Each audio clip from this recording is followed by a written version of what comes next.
அருமையானவர்களே, இந்த நாளிலும் அவனுடைய வார்த்தை நான் இடத்திலே கொண்டு வருகிறேன். தேவனால் கூடாத காரியம் ஒன்றுமில்லை. தேவனால் கூடாத காரியம் ஒன்றுமில்லை.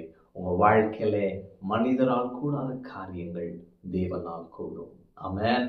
ஆண்டவரால முடியாது அப்படின்னு பூமியில ஒண்ணுமே இல்லைங்க. கர்த்தரால முடியும். எவரையும் உயர்த்த கர்த்தரால முடியும். அப்ப இன்னைக்கு நான் 2 விஷயங்கள் சொல்றேன் பாருங்க. எந்த மனிதன் உங்களுக்கு முடியாதுன்னு சொன்னானோ அவனை கொண்டே முடித்து கொடுக்க கர்த்தராலே முடியும். ஆமென். எந்த பார்வோன் இஸ்ரவேல் ஜனங்களை போக விடமாட்டேன் அப்படின்னு சொன்னானோ அதே பார்வோன் வந்து தயவு செஞ்சு இங்க இருந்து போயிடுங்கடா அப்படின்னு சொல்ற வண்ணம் கர்த்தர் செய்தார்.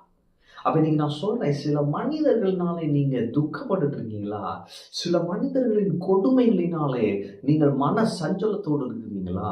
கர்த்தர் சொல்லுகிறார், நான் உன்னை விடுதலையாக்குவேன். ஆமென்.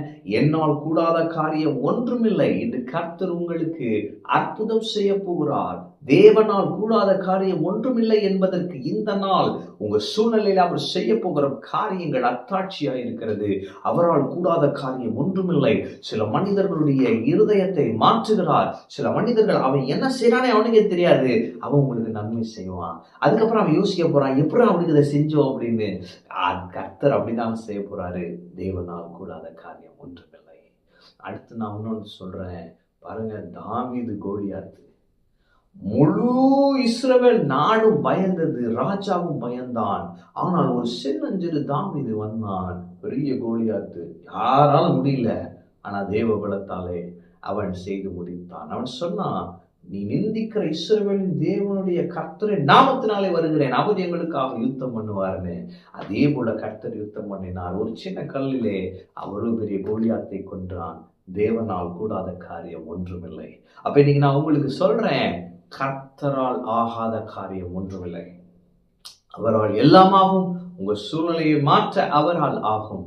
உங்க சூழ்நிலையிலே ஒரு மாற்றத்தை கொண்டு வர இந்த இயேசுவாலே ஆகும். அவர் சொல்லுகிறார், என்னால் கூடும்.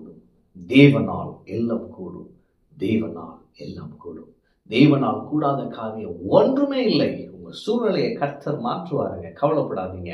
உங்க சூழ்நிலை மாறும். சில மனிதருடைய உள்ளங்கள் மாறும். உங்க சரீரத்தில் இருக்கிற வியாதிகள் விலகி ஓடும். தேவனால் கூடாத காரியம் ஒன்றுமில்லை. உங்க வாழ்க்கையில் இருக்கிற இல்லாமை நீங்கிவிடும். தேவனால் கூடாத காரியம் ஒன்றுமில்லை.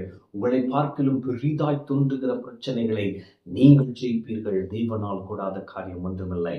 தேவனால் கூடாத காரியம் ஒன்றுமில்லை. தேவனால் எல்லாம் கூடும். ஆமென். கர்த்தர் உங்களோடு இருக்கிறார். கர்த்தர் உங்களை ஆசீர்வதிப்பார்.